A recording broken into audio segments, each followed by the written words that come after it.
né, Fabíola, de que era pouco, é quase nada, né, que ela diz. Ela falou quase nada, que eles recebem quase nada e tudo mais.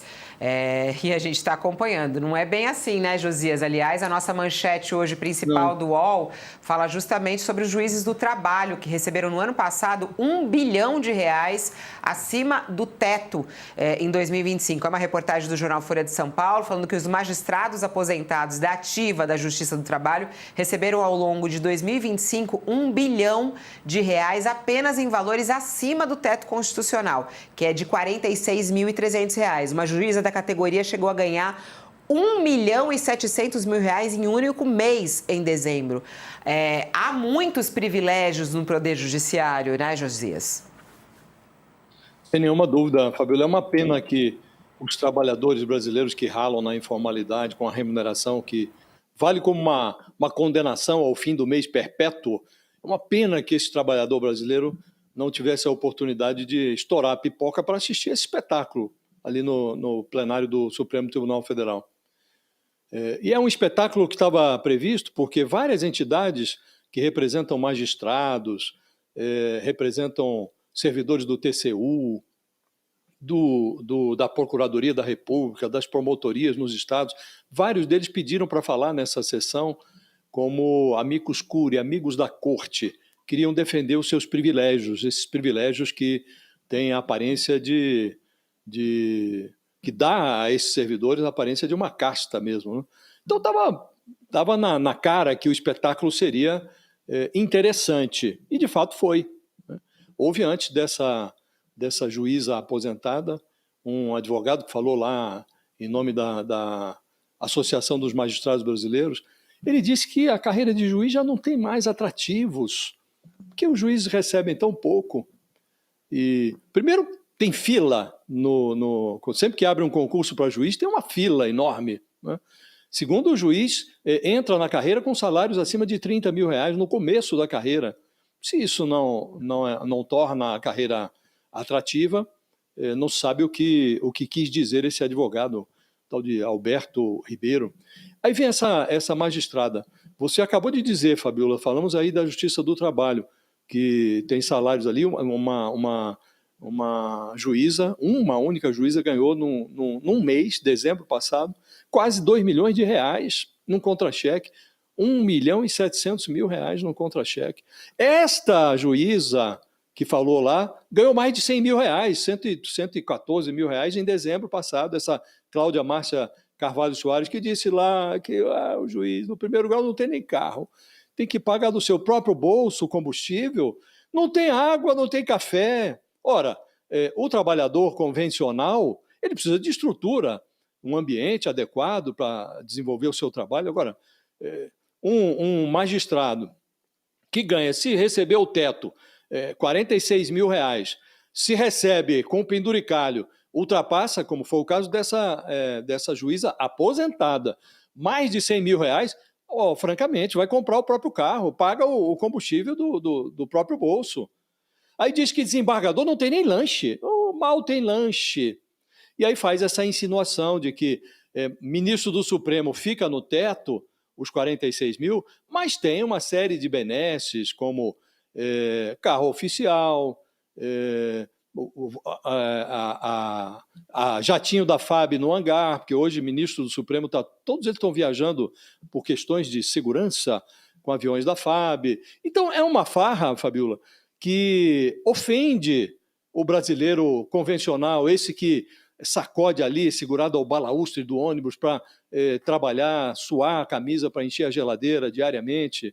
Né? É ofensivo isso. E o pior, Fabíola, é que tudo isso pode acabar em nada, porque há essas liminares do Flávio Dino, cujo julgamento foi adiado aí para a semana que vem, mas na véspera do início desse julgamento, os chefes do Supremo, do Congresso, costuraram lá um acordo que fez subir no telhado essa pretensão de eliminar o flagelo dos supersalários. Compôs-se ali um grupo de trabalho para formular uma regra de transição que vai valer até que o Congresso aprove uma nova lei. Então, hoje, o país aguarda a formação desse grupo que vai fazer uma regra de transição, e sabemos todos, pela realidade brasileira, que quando se organiza um grupo, pode ser de partido político, de igreja ou de servidores do Estado, as intenções são sempre maravilhosas. Mas à medida que o trabalho avança, o grupo tende a defender prioritariamente os seus próprios interesses.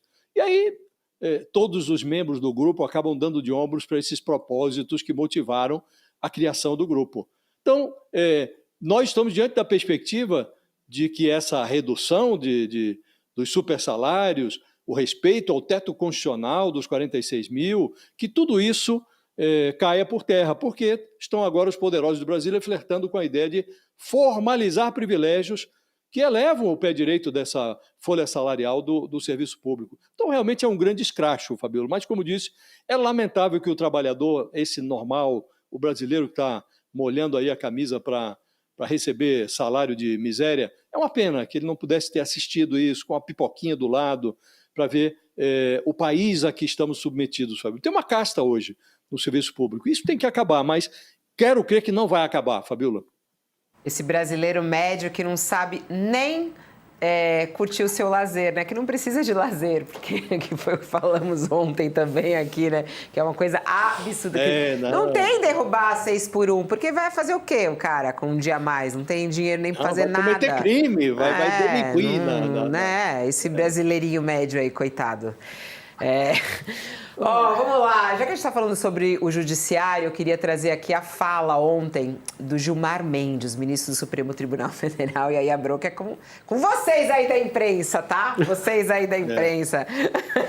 O Gilmar Mendes, muito indignado ontem na comemoração dos 135 anos do Supremo Tribunal Federal, falou assim, se vier um ET aqui para o Brasil, vai ficar chocado ao ver a imprensa, o que a imprensa fala sobre o Supremo Tribunal Federal.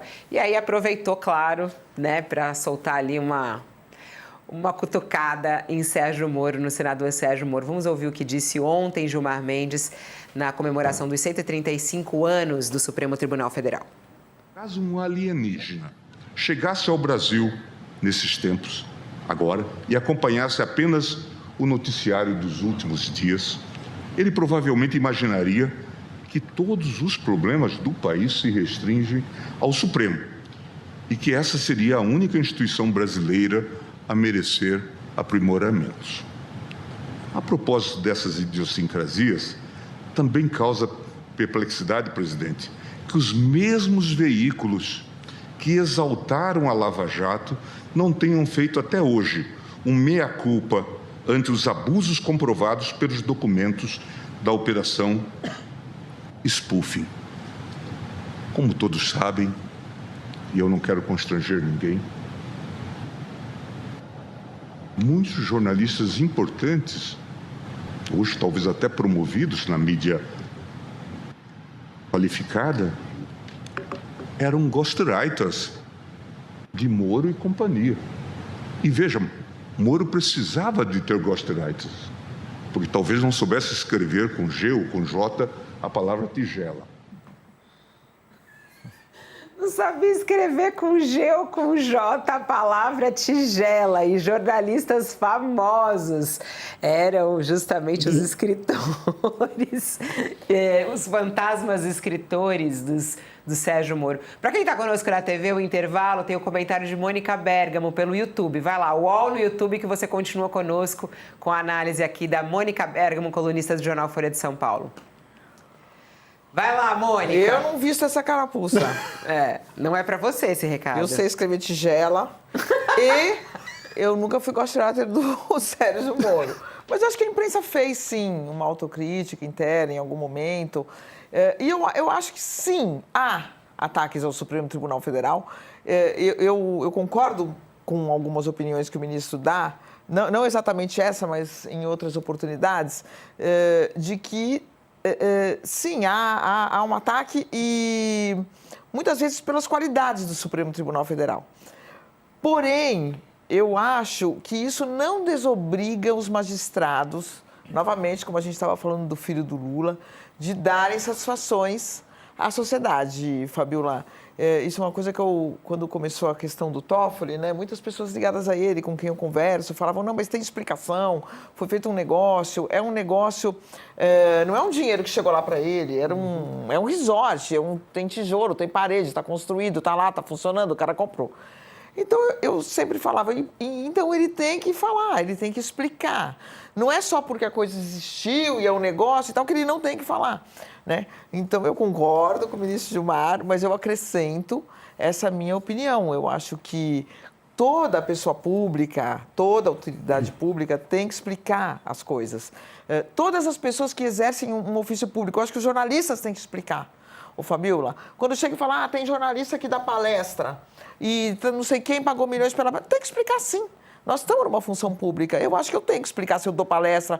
Eu não dou remunerada, nem não remunerada, só para universidades.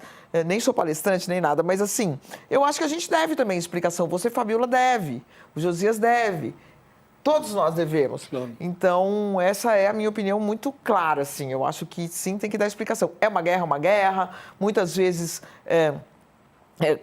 na era Bolsonaro, especialmente, os jornalistas eram muito atacados pelas qualidades dos jornalistas, mas tinha que dar explicação, sim, quando existia alguma dúvida. Eu assim penso, Mas Fabiola. o Supremo... E eu acho ele muito irônico e realmente a gente tem que reconhecer, né, Josias, sim. quando ele quer fazer um ataque com fina ironia, ele consegue, né? Ele gosta de provocar muito o Sérgio Moro. A gente está voltando só para quem estava conosco na TV, a gente já pega todo mundo junto e misturado. Mas ele está falando aí em relação ao Supremo Tribunal Federal, está nas manchetes e está em destaque em todos os jornais. Há motivos para isso, né? Primeiro, o Supremo fazendo julgamentos históricos, é o que a gente está acompanhando, há essas críticas ao nome de ministros do Supremo envolvidos em investigações, né?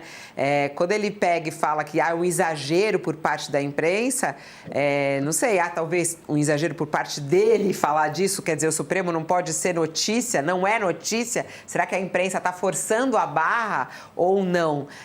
Estamos já de volta para quem estava conosco na TV. Você acha que é uma forçação de barra, Mônica, da imprensa em algum momento contra o Supremo? Eu não vou me abster de falar de colegas. Eu não quero ficar nessa saia justa. De falar de colegas. Mas, de novo, eu acho que, sendo um poder e sendo pessoas poderosas que estão lá, delegadas por nós, porque quem indica os ministros do Supremo é o presidente da República, mas quem elege o presidente da República somos nós. Então, sim, eu acho que eles teriam. Eu acho que, por exemplo, o ministro Alexandre de Moraes, se a sua mulher tem um contrato de 129 milhões com o Daniel Vorcar, um banco, isso é descoberto, isso é falado, ele é uma pessoa envolvida em... Está sendo investigado, por que não esclarecer?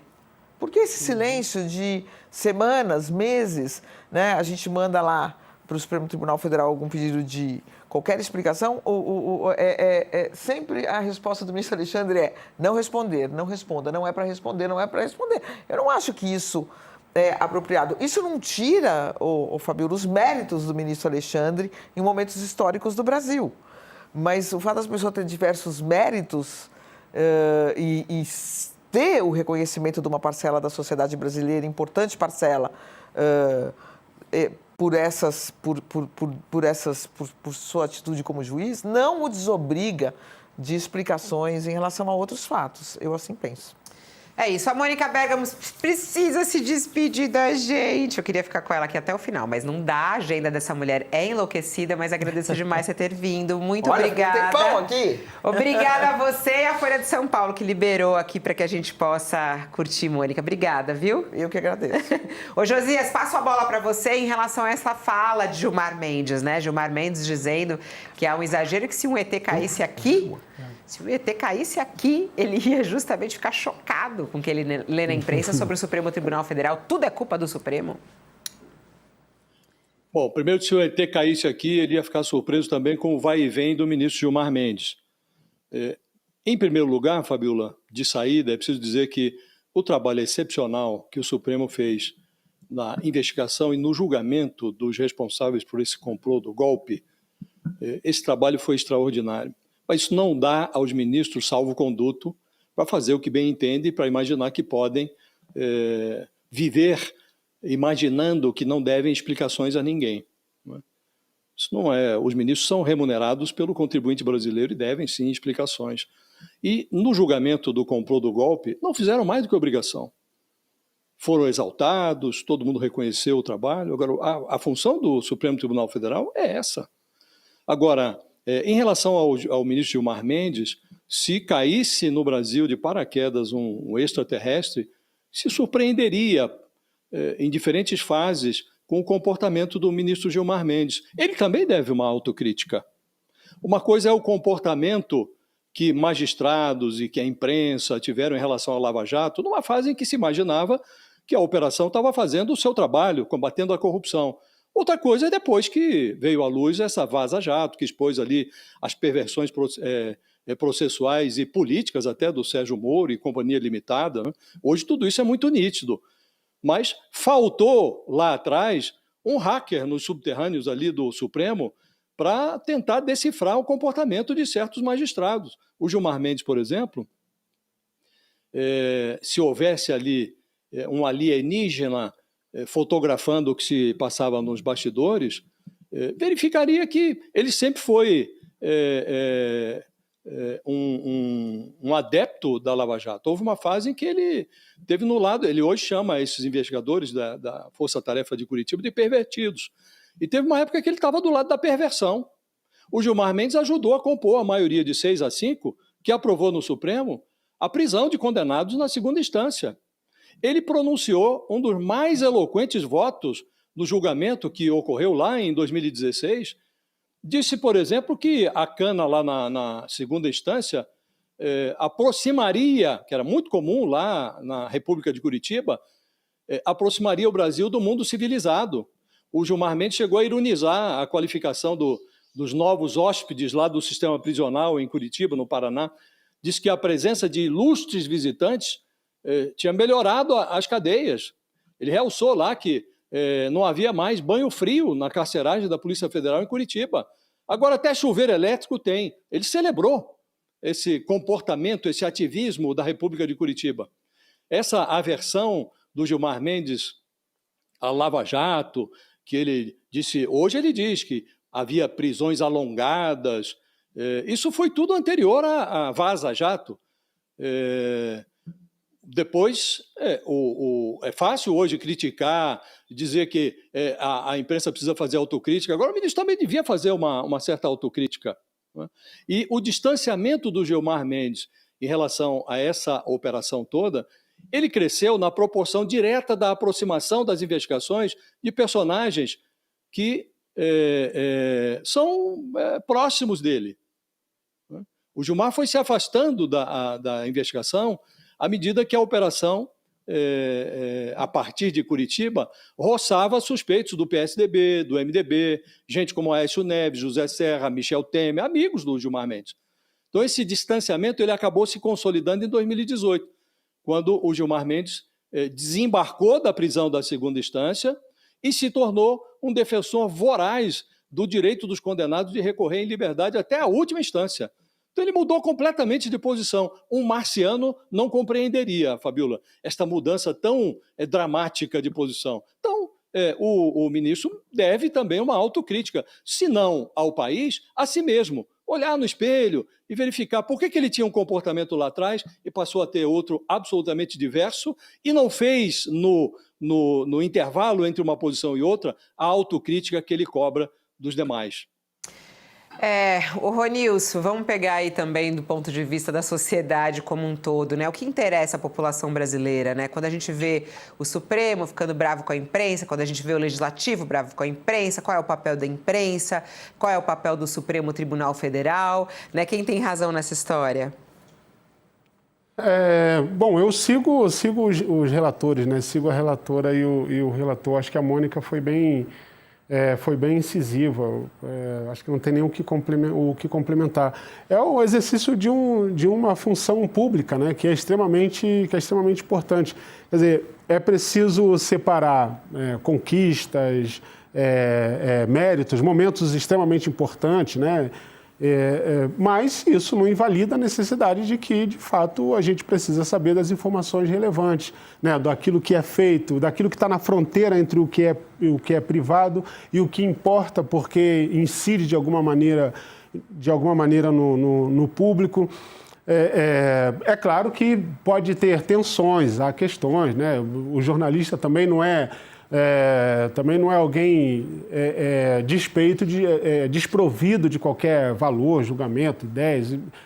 Pode ter tensões, mas essa função é extremamente importante e a sociedade depende dessa função para saber efetivamente o que acontece com aqueles que exercem essa função pública. Então, nessas horas, grita, né, um corporativismo, né, de defesa de ninguém quer ser incomodado, ninguém quer ser investigado, ninguém quer dar satisfações, ninguém quer ser criticado, ninguém quer ser questionado por aquilo que faz, ninguém quer ser cobrado. E o que a imprensa faz efetivamente é tornar público aquilo para que a gente também, para que nós tenhamos condições de fazer as devidas avaliações.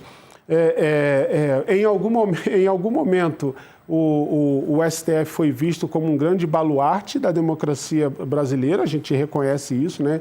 A memória está muito fresca ainda das tensões que sofremos, mas isso não invalida nem interdita a necessidade de continuar dando satisfações, de ser cobrado, avaliado, criticado, observado.